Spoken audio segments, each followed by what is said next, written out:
विश्वकप देखुले घर डाकी भोजाली मारी हत्या कर दिया गला। आज इंडिया विश्वकप जितला सत किंतु गोटे माँ ठारू ता पुओ अलगा हो गला। ए घटना घटी भद्रक टाउन थाना गुंठुड़िया बजार ठारे 24 वर्षीय युवक श्री कुमार स्वामी को भोजाली एवं अन्यान्य मरणास्त्र रे हत्या करा जायछि। सूचना अनुसार काली विश्वकप देखुवा बेले किसी युवक बाहर को डाकी भोजाली रे निर्घात आक्रमण करथिले और सेठारु दुर्बृत्त पळाइथिले। रक्त जुड़ुबुड़ अवस्था रे परिवार लोक देखि तांकु मेडिकल निया जायथिला। डाक्टर सेठारे तांकु मृत्यु बोली घोषणा करथिले। जेमती भी से शास्ति मिलबार उचित।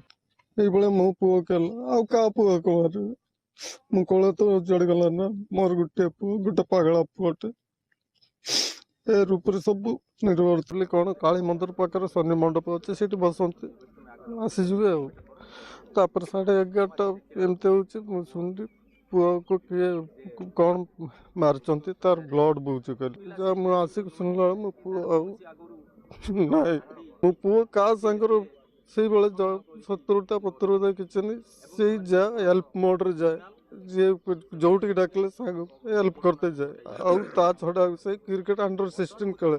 मु जहाँ शुणी संगबद्ध भाव से 4-5 जन श्री कुमार स्वामी की से नृशंस भाव अति निर्मम भाव से हत्या करिसेंती।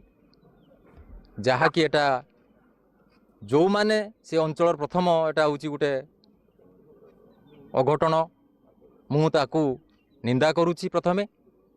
द्वितीयत ये कहीं मारिले जो कारण एपर्यंत स्पष्ट जना पड़ी ना। यह एक सस्पेंस आमे माने भी रहीचु। मु जानी जेतिकी से पिला को बा से पिला विषय जानी से पिला बहुत भल पिला। तार खेल तार समय बिताए कौन सी झूठ झमेला कि अघटन अप्रतिकार घटन सामिल एपर्यंत सी ना ताको कौ उद्देश्य से मारी केवल से जना भगवान ही केवल